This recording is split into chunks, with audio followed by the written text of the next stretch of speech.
아직 날씨가 되게 많이 쌀쌀해요. 봄이라고는 하는데 겨울인 것 같다는 생각이 참 많이 듭니다. 옆을 좀 보세요. 옆 좌우에 어느 분이 계신가. 그리고 인사 나누겠습니다. 반갑습니다. 주님의 이름으로 사랑합니다. 많이 반갑지요? 일주일에 한 번씩 뵙는데 정말 많이 반갑습니다. 아마 설교 제목과 그리고 오늘 불렀던 찬양을 통해서 제가 어떤 이야기를 할지 감을 잡으셨을 거예요. 그쵸?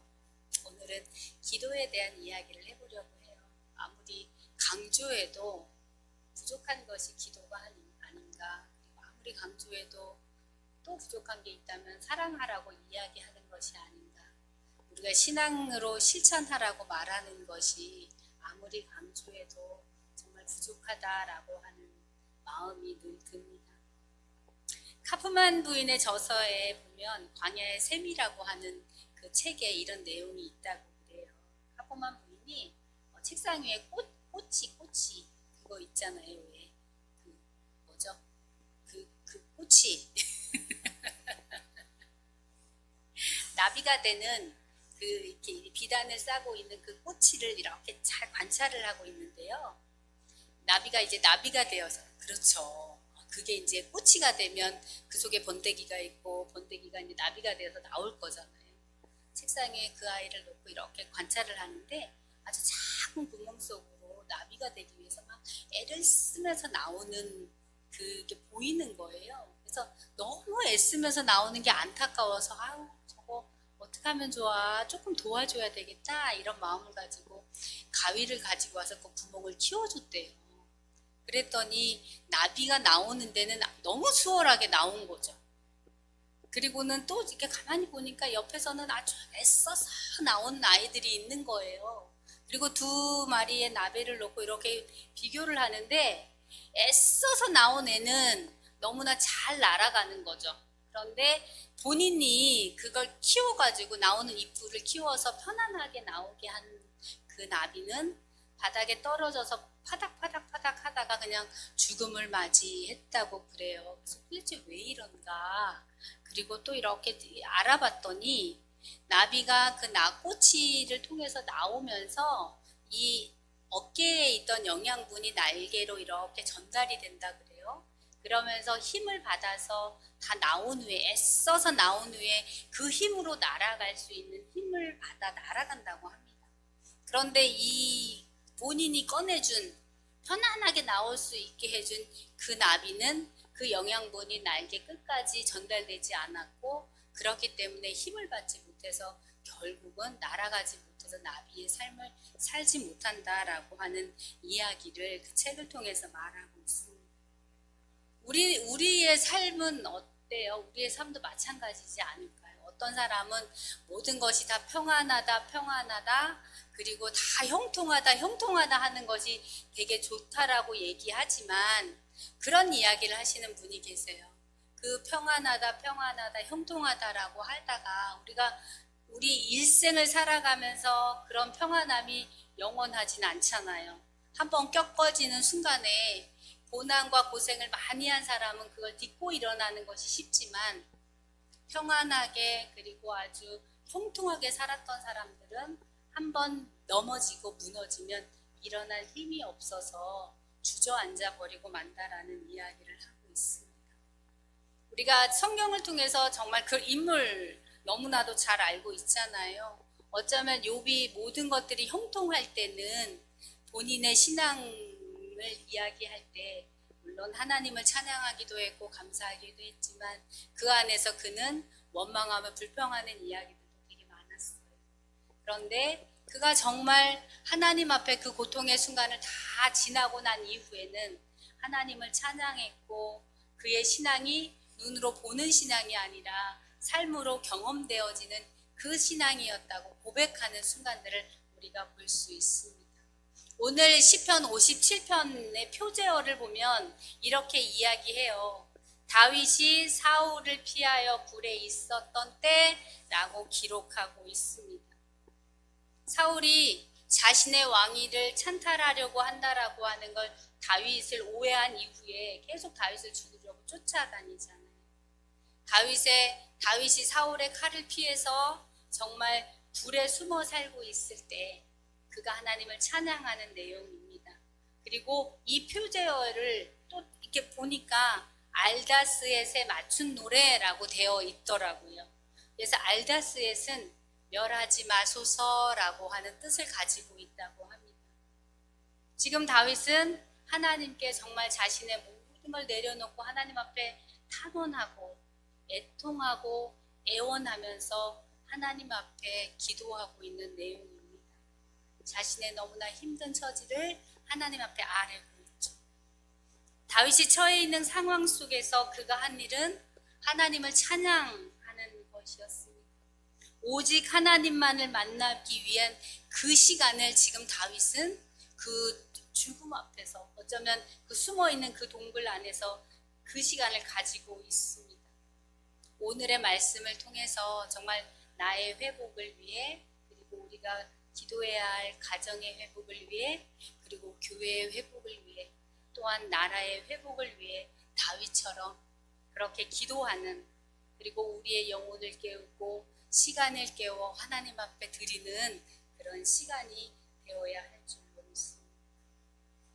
우리가 생각해 보면 우리는 가정의 영적인 대표자들이죠. 믿어지세요? 나는 정말 내 가정의 영적인 대표자다. 안 믿어지시나요? 우리가 영적인 대표자로 하나님 앞에 와 있다는 것이 믿어졌으면 좋겠어요. 우리 머릿속에 지금 스쳐 지나가는 사람들이 있어요. 누구는 자녀가, 그리고 누구는 남편이, 누구는 부모님이, 그리고 누구는 정말 사랑하는 그 어떤 사람. 그 사람이 지금 내 머릿속에 이렇게 그려질 거예요.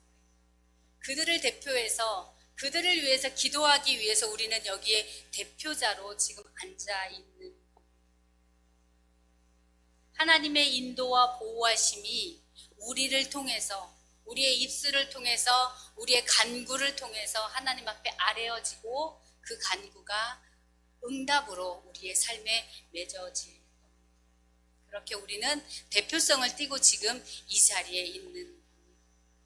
오늘 본문과 성경의 인물들을 살펴보면 지금 우리가 무엇을 해야 하는지 너무나 잘 나와 있습니다.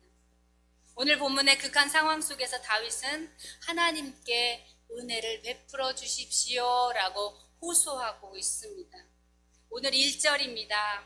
하나님이여 내게 은혜를 베푸소서, 내게 은혜를 베푸소서. 내 영혼이 주께로 피하되 주의 날개 그늘 아래서 이 재앙들이 지나기까지 피하리이다 라고 기도하고 있습니다. 우리의 입술을 통해서 은혜를 베풀어 주십시오, 은혜를 베풀어 주십시오 하는 그 간구가 하나님 앞에 전달되었으면 좋겠습니다. 하나님 안에서만 믿음으로 피해갈 수 있다는 것을 아주 간절한 마음으로 표현하고 있습니다. 다윗의 기도는 이 간절함 속에서 아마 건조하지 않았을 거예요. 자신의 목숨이 지금 위태롭고 자신의 가족들과는 헤어져 있는 그 상황 속에서 하나님 앞에 진정 몸부림치며 눈물로 아주 간구하고 있지 않았을까라고 생각해 봅니다. 나를 도우실 분은 오직 하나님 한 분밖에는 없음을 고백하고 있습니다. 하나님을 만나기 위해 정말 은밀하게 하나님 앞에 엎드려 기도하는 그곳이 필요하고 기도하는 그 시간이 우리는 필요합니다. 마태복음 6장 6절에 보면 너는 기도할 때 내 골방에 들어가 문을 닫고 은밀한 중에 계시는 내 하나님께 기도해라. 은밀한 중에 보시는 내 아버지께서 갚으시리라 라고 말씀하고 있습니다. 오직 하나님께만 집중하는 시간, 누구의 방해도 받지 않고 애통하며 하나님께 나의 마음의 모든 곳을 아뢰 수 있는 곳, 그곳에서 주님은 우리를 만나기를 원하고 계십니다. 오늘 본문의 다윗의 상황은 말씀드렸듯이 죽음이 늘 그를 따라다니는 상황이었습니다. 그 시간 하나님께 은혜를 베풀어 주기를 호소하고 간구하는 건 그 모든 것의 열쇠는 하나님이시기 때문이었습니다. 예수님 또한 하나님과 대면하여 우시는 시간이 있었습니다. 히브리서 5장 7절에 보면 그는 육체에 계실 때에 자기를 죽음에서 능히 구원하실 이에게 심한 통곡과 눈물로 간구와 소원을 올렸고 그의 경건하심으로 말미암아 들으심을 얻었느니라 라고 말씀하고 있습니다. 십자가상에서 예수님께서 백성들을 위해서 정말 통곡하며 눈물 흘렸다라고 말씀하시고 있는 장면입니다. 겟세마네 동산에서 예수님 그 기도와 눈물을 우리는 알고 있을 겁니다. 땀방울이 핏방울이 되고 그리고 눈물이 핏방울이 되어 맺히는 그 통곡의 기도를 예수님께서는 하셨습니다. 영혼을 구원하기 위한 절규라고 말할 수 있겠죠. 아버지여 이 잔을 내게서 옮기시옵소서. 그러나 나의 원대로 마옵시고 아버지의 원대로 되기를 원하나이다 라고 기도합니다. 오늘 우리는 주님의 눈물 속에서 하나님의 심장에 흐르고 있는 그 사랑의 깊이를 알 수 있습니다. 나의 골방에서 주님 앞에 나의 모든 것을 내려놓고 눈물로 기도하며 맡기고 있습니다. 하나님께서 당신 앞에 우리의 문제를 내려놓기를 원하고 계십니다. 다윗은 오늘 우리가 읽은 6절에 적들이 다윗의 가는 길을 막으려고 그물을 준비하였고 난 억울합니다 라고 말합니다. 그러나 나의 마음은 확정되고 확정되었습니다. 원수들이 나를 죽이려고 준비하고 있지만 그러나 내 마음은 확정되었습니다. 하나님 앞에 확정되었습니다 라고 이야기합니다. 어떤 일이 닥쳐도 흔들림 없이 하나님 앞에 마음을 정하고 오직 하나님만 찬양한다라고 고백하고 있는 겁니다. 우리 가정에 나의 사랑하는 사람에게 문제가 있나요? 그 어느 것에도 흔들리지 말고 주님을 향한 확정된 마음으로 그들을 향해 또 하나님 앞에 내려놓고 기도해야 할 겁니다. 이러한 마음으로 두 번째 우리가 눈물로 주님 앞에 아뢰어야 할 것은 연결됩니다. 사랑하는 사람을 위해 울며 기도하는 것입니다. 요한복음 11장에 나사로에 대한 이야기가 전개되고 있죠. 나사로의 누이인 마리아와 마르다가 예수님께 사람을 보냅니다. 주여 보시옵소서 사랑하는 자가 병들었습니다. 예수님이 나사로를 사랑했다고 요한복음 6장 5절에 말씀하고 있어요. 그 이야기를 들은 후에 예수님께서는 이틀을 더 계시다가 나사로에게로 찾아갑니다. 그러나 이미 나사로는 죽었고 썩어 냄새 나고 있었다라고 말합니다. 주님께서 나사로의 무덤에서 눈물을 흘리시는 걸 보면서 유대인들이 이야기해요. 그를 얼마나 사랑하셨는가라고 이야기합니다.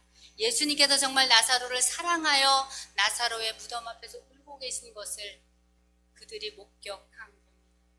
그리고 주님께서는 하나님께 큰 소리로 감사 기도하시고 나사로라 나오라라고 이야기하죠. 너무도 사랑하는 나사로를 위해 기꺼이 울며 하나님 앞에 호소하였던 겁니다. 우리가 누구를 위해 울어야 할까요? 내가 사랑하는 그 누구가 지금 내 머릿속에 막 떠올라요? 나의 가정에 있을 수도 있고 아니면 나와 조금 먼 곳에 있을 수도 있죠. 사랑하는 형제를 위해서 그리고 자매를 위해서 그리고 가족을 위해서 사랑하는 부모님을 위해서 우리는 기꺼이 울며 기도해야 할 겁니다. 그들의 영혼이 하나님을 찬양할 수 있도록 말입니다. 그 대표성을 가지고 우리가 지금 이곳에 있다고 말씀드렸어요. 우리의 기도가 하나님 앞에 상달되고 그들이 하나님 앞으로 와 구원받는 그날까지 우린 정말로 눈물 뿌려 기도해야 합니다. 제가 마음이 1년 동안 이제 이렇게 센터를 운영하면서 마음이 많이 편안해졌나 봐요. 그리고는 제 마음이 편안해져서 하나님을 열심히 찾았지만 그래도 하나님 앞에 부족함이 있었다고 하나님께서 느끼셨을까요? 지난번에 우리 아이가 쓰러졌었잖아요. 그 순간에 제가 할 수 있는 건 아무것도 없는 거예요. 근데 할 수 있는 게 한 가지가 있었죠. 하나님 앞에 아뢰는 것이었어요. 그리고 나서는 자꾸 이게 신경이 되게 많이 쓰여요. 그리고 뭔가 저와는 이제 거리적으로 일주일 동안 떨어져 살아야 하는 문제가 있기 때문에 제 마음에 불안함들이 자꾸 올라오는 거예요. 제가 할 수 있는 건 아무것도 없잖아요. 눈으로 볼 수 없으니 이제 소리로 확인하는 것밖에 없죠. 그러면서 제가 느낀 게 뭐냐면 나의 이 확인하는 게 누군가에게는 좀 더 불안함을 증폭시킬 수 있을까? 이런 생각이 많이 드는 거예요. 그러면서 내가 온전히 하나님 앞에 다 맡기지 못하고 있구나. 하나님께서 기도하라는 신호로 하나님이 이런 일을 허락하셨다면 나는 정말 이 일을 놓고 하나님 앞에 정말 열심히 기도해야 되겠구나 라는 생각이 진짜 많이 들었어요. 그리고는 월요일날 새벽에 대전 내려가면서 그리고 일주일 동안 대전에서 지내면서 늘 마음이 쓰이고 하나님 앞에 기도할 수 있는 시간들이 저에게 주어질 수밖에 없는 여건을 하나님께서 만들어 주셨잖아요. 그래서 일주일 동안 정말 열심히 기도했어요. 그리고는 중간중간 전화해서 확인하고 그리고 그 마음들이 이렇게 내려놔지면서 하나님 앞에 정말 감사하더라고요. 아마 그러한 일들이 나에게 일어나지 않았으면 저는 앞에서 말씀드렸던 것처럼 평안하다 하는 가운데 안주하고 있었을 거예요. 그런데 하나님께서 좀 더 나에게 매달려봐. 너가 하는 일도 그렇고 너의 가정도 그렇고 교회도 그래. 그러면서 기도할 거리들을 이렇게 주고 계시는구나. 이건 정말 감사할 수밖에 없는 일이다 라고 하는 마음으로 가져갈 수 있겠더라고요. 정말 한 주간 동안 감사하는 마음과 하나님 앞에 나를 온전히 다 맡기지 못하는 그 어리석은 마음과 이런 것 가운데 깨닫게 해주심의 은혜도 많이 가졌습니다. 우리의 마음과 생각 속에 스쳐가는 사람들, 나의 가족들, 나의 사랑하는 그 사람들을 위해 정말 하나님 앞에 기도하는 그러한 시간이 되었으면 좋겠습니다. 그들을 위해 우리는 울어야 합니다. 우리의 마음을 온전히 아뢰며 하나님 앞에 기도해야 합니다. 나사로를 위해 기꺼이 예수님께서 울으셨던 것처럼 지금 주님께서는 저와 여러분들을 위해 울고 계실 겁니다. 용기 주시기 위해서 그리고 힘내라고 그리고 너에게 대표성을 갖게 한 그들을 위해서 우리에게 기도할 수 있는 힘을 주시기 위해서 주님은 우리를 위해 기도하고 계실 거예요. 오늘 본문 8절에 보면 내 영광아 깰지어다 비파와 수금아 깰지어다 내가 새벽을 깨우리로다. 우리는 깨어나야 합니다. 나의 영혼이 하나님 앞에 깨어 찬양하며 새벽을 깨워가며 기도해야 합니다. 그렇게 새벽을 깨워가며 기도해야 하는 또 하나의 주제는 교회를 위해서 아주 간곡하게 하나님 앞에 기도해야 할 겁니다. 우리 모두가 교회를 너무나 사랑하죠. 그리고 교회를 보면서 우리가 정말 안타까운 마음도 많이 가지고 있을 거예요. 예수님께서는 예루살렘을 보시면서 눈물을 흘리셨습니다. 누가복음 19장 42절로 44절 말씀에 보면 너도 오늘날 평화에 관한 일을 알았더라면 좋았을 뻔하였거니와 지금 내 눈에 숨기웠도다. 날이 이를지라 내 원수들이 토성을 쌓고 너를 둘러 사면으로 가두고 또 너와 및 그 가운데 있는 내 자식들을 땅에 메어치며 돌 하나도 돌 위에 남기지 아니하리니 이는 권고받는 날을 내가 알지 못함이라 이렇게 말씀하고 있습니다. 예루살렘을 향한 심판의 날을 생각하시며 주님께서는 울고 계신 겁니다. 이스라엘 민족의 상징은 예루살렘이죠. 예루살렘의 상징은 성전입니다. 예루살렘 성전이 있는 곳, 그것을 보시면서 주님은 눈물을 흘리셨습니다. 우리의 마음은 어디에 있어야 하는지 주님께서 지금 말씀하고 계세요. 교회가 중심이 되고 교회 안에서 교제하며 하나님의 나라를 만들어 가야 합니다. 우리 삶의 중심이 교회가 되어야 하는 거죠. 교회를 바라보며 애타고 안타까운 마음으로 교회를 위해 기도해야 합니다.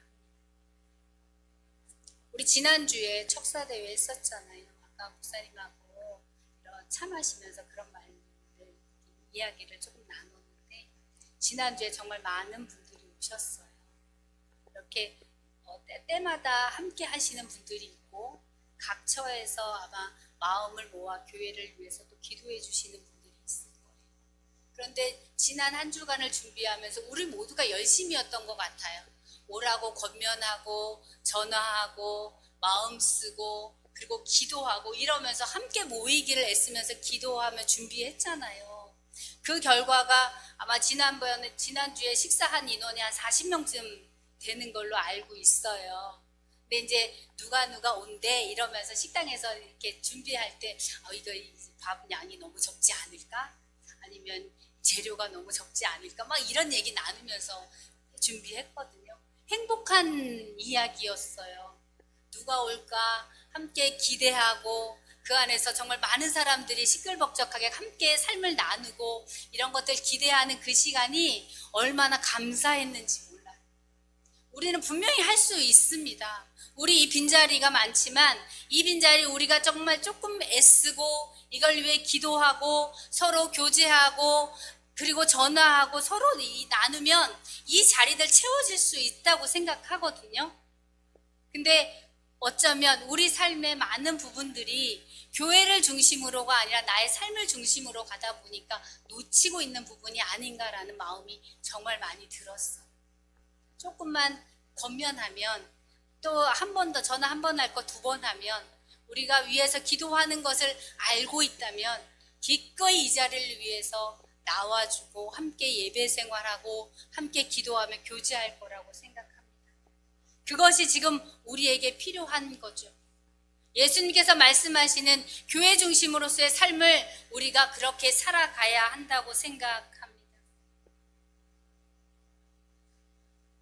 정말 주님께서 주시는 그 마음으로 일주일 동안 그 많은 것들을 나누면서 알았던 것 우리가 마음속으로 그리고 삶에서 실천해 가면 좋겠습니다.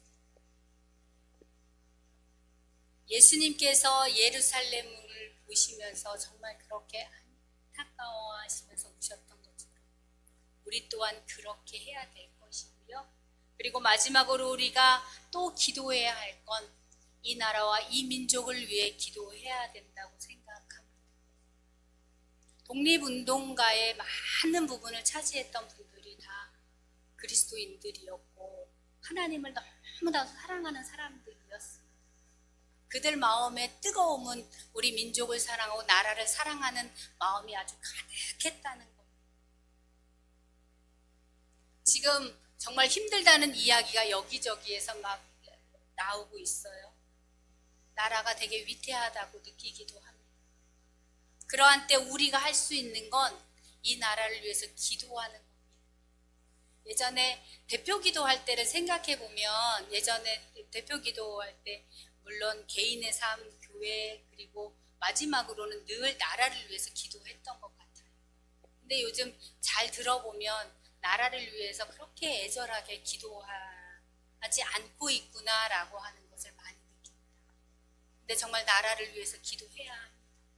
이 나라의 어려움을 위해서 우리는 기도해야 되고 위정자들이 나라를 잘 다스려갈 수 있도록 기도해야 합니다. 근데 그것에 가장 중요한 건 이 모든 통치자가 바로 하나님이시라고 하는 걸 우리가 믿음으로 고백해야 한다라는 겁니다. 그러니까 지난 대선 때 그런 것들을 또 신천지가 정말 선교에 많이 개입했다는 소리도 되게 많이 들었고요. 그리고 요즘 뉴라이트가 정말 너무나 많은 사람들 안에 이렇게 퍼져 있다라고 하는 얘기를 우리가 너무나 많이 듣고 있어요. 우리가 해야 할 건 그 모든 세력과 싸워 이길 수 있는 능력을 갖는 거잖아요. 그것에 우리가 할 수 있는 건 오직 기도로 무장하는 것밖에는 없습니다. 그 모든 것들을 끊어내기 위해서 우리는 기도해야 됩니다. 이 나라가 그리고 이 민족이 하나님이 세우신 뜻이 온전히 잘 이루어 갈 수 있도록 우리는 기도해야 합니다. 누가복음 13장 34절과 35절에 보면 예수님께서 민족을 위해 기도하시는 내용이 나옵니다. 예루살렘아 예루살렘아 선지자들을 죽이고 내게 파송된 자들을 돌로 치는 자여 암탉이 제 새끼를 날개 아래 모음같이 내가 너희의 자녀를 모으려 한 일이 몇 번이냐. 그러나 너희가 원하지 아니하였도다. 보라 너희 집이 황폐하여 버림바 되리라 라고 말씀하고 있습니다. 로마에 의해 파괴될 예루살렘의 참상을 바라보며 눈물을 흘리시는 주님이십니다. 민족주의와 나 애국주의에 대한 감정이 아니고요. 정말 민족의 구원을 바라보는 그 뜨거운 눈물이었습니다. 평화를 모르는 민족, 공고받는 나를 모르는 민족이 받아야 할 심판에 대한 눈물이었습니다. 예수님의 눈물 속에 흐르고 있는 민족을 사랑하는 그 마음과 하늘과 땅을 잇는 높고 깊은 하나님의 마음이 있습니다. 하나님께서 우리 대한민국을 정말로 회복해 주시기를 원하고 계실 거예요. 그것에 대한 밑거름은 기도겠죠. 우리가 정말 열심히 기도하고 그 주님의 사랑으로 채워가야 해요. 우리는 어려운 세상에 살고 있습니다. 수많은 고난을 딛고 우리는 지금 여기에 있습니다. 나라가 정치적으로, 경제적으로, 사회적으로 정말 안정돼서 우리 그렇잖아요. 대한민국이 정말 세계 어느 곳에든 많은 선교사님들을 파송하고 정말 복음을 전하는 나라라고 하는 자부심을 가지고 있잖아요. 그 자부심이 다시 한번 우리에게 회복되었으면 좋겠습니다. 어디 가든 선교사님들이 파송되고 정말 복음이 땅끝까지 이르기 위해서 그 일을 감당할 수 있는 대한민국이 되었으면 좋겠습니다. 하나님 나라 확장을 위해 쓰임받는 민족, 그 민족이 바로 우리 민족일 겁니다. 이것을 위해 우리는 기도해야 합니다. 이 모든 것을 기도하되 우리의 인간적인 모습이 아닌 성령님의 도우심, 하나님께서 우리의 마음에 뜨거운 마음을 주셔서 정말 눈물로 울 수 있는 그 성령님의 도우심이 우리 안에 있어야 할 겁니다. 사랑하는 마음, 그리고 그 사랑하는 마음에 사람과 교회와 이 나라와 이 민족, 이것이 우리 안에 뜨거움으로 아주 충만했으면 좋겠어요. 그래서 정말 그것을 위해 기도하는 저와 여러분이 되었으면 좋겠습니다. 나에게 그런 마음이 있겠죠, 이제. 그 회복되는 첫 단계는 하나님 앞에 맡기는 겁니다. 하나님 앞에 기도로 시작해야 합니다. 나의 사랑하는 사람을 위해서, 교회를 위해서, 나라와 민족을 위해서 뜨거운 열정을 주실 성령님을 의지해서 우리는 기도해야 합니다. 하나님께서 우리의 눈물의 기도를 너무나 기뻐하십니다. 그리고 말씀하셨죠. 반드시 응답하겠다고 약속해 주셨습니다. 이 마음으로 한 주간 승리하시는 저와 우리 사랑하는 성도님들이 되었으면 좋겠습니다. 기도하겠습니다. 사랑이 많으신 하나님 감사합니다. 기도하라고 말씀하시는 아버지 진정 감사합니다. 나의 마음을 확정하여 하나님 앞에 엎드려 기도할 수 있도록 성령님 도와주옵소서.